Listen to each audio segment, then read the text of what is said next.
Eating Mars bars and drinking sweet iced tea to go to an 8 p.m. yoga class is probably not a great idea. What I've learned is that less striving and putting more pure things in my body is something that yoga's taught me over time. So probably staying home and going to sleep. And, I've really cut back on sugar and caffeine. Actually, I don't do any of those things anymore, sugar and caffeine. Savasana is probably the most important pose, followed by Tadasana. So I remember when I first started yoga, going to a yoga class because I had an exam the next day. And the class was amazing until Savasana. And then we got in Savasana and it started to go on forever. And I started to panic because I didn't know how long the Savasana was going to be. And all I could think about was, I need to get home to study. And Savasana became this just this place for panic to gather that night. What happens off the mat is as important as what happens on the mat. So ironically, maybe, I didn't learn this until well into my yoga career when I did my yin yoga training, probably about a decade ago now.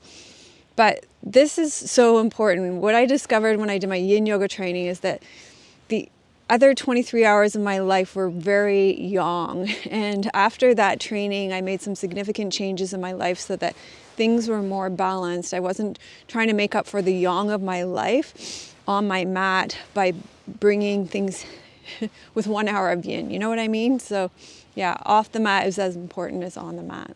Everybody is different, every body is different, and there are some poses you will never be able to do, but there is some magic to spiritual friendship. So let me explain. Our skeletons actually pose some limitations to the shapes that our bodies can get into.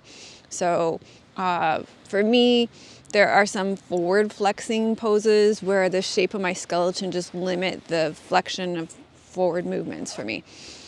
However, there have been experiences in my yoga life, way back when I used to go to Escher Meyer's yoga studio in Toronto, where I used to go to a class where there was somebody who was in the circus. She was a contortionist who used to practice next to me. And I swear to God, when I did those classes, I used to be able to do way more. There was this kind of osmosis that took over where I could do things that she could do just whilst in her presence. And I've had those experiences many times over the years. So surrounding yourself with people who can, not just physically too, surrounding yourself with people who are more loving and kind and that kind of thing is very powerful. Spiritual friendship has a really powerful effect.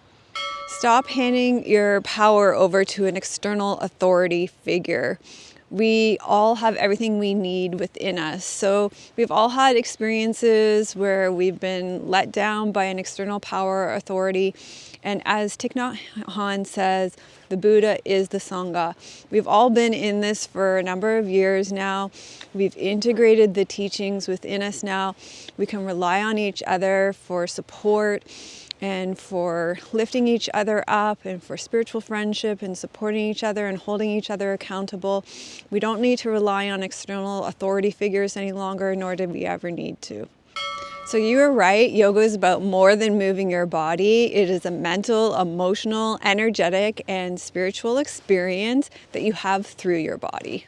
The extraordinary is in the ordinary. So I used to go chasing peak experiences and peak poses, like big poses and things. And the longer I've been practicing, the more I realize is that the extraordinary is in the ordinary, and that poses like Savasana and Tadasana and child's pose, these really basic poses have a lot to offer. And there's no need to go seeking extraordinary poses. And I think I did it because it was all so new and it seemed like there was so much to discover. But the longer I practice, the more I find the extraordinary in washing the dishes, having a cup of tea, doing Tadasana. That pose is so incredible. So a lot can happen in a yin or a restorative class or a pose. It used to be that these styles of yoga were seen as less than Ashtanga or Vinyasa or stronger forms of yoga. And thankfully, this is no longer the case. We can really gather and store energy in these styles of yoga and poses. These styles of yoga, yin classes, yin energy is truly magnetic. Trauma-informed yoga is the bomb. Now, it didn't exist 20 years ago when I started, but I just am so glad it exists now. Knowing what's going to happen in a class, having choice, having agency over your own practice, knowing you can step away, knowing you can come back. Yeah, just having a lot of choice in a class. This is just so important, and I'm so glad it exists now. Our nervous systems need to feel safe for transformation to occur. So if we push too hard, too fast to ask a change to occur in our bodies, then our nervous systems push back and create tension in our bodies, and we go outside of our window of tolerance, and actually we stop the change, and we probably make it so the change can't happen then or later. We probably disrupt it and stall it.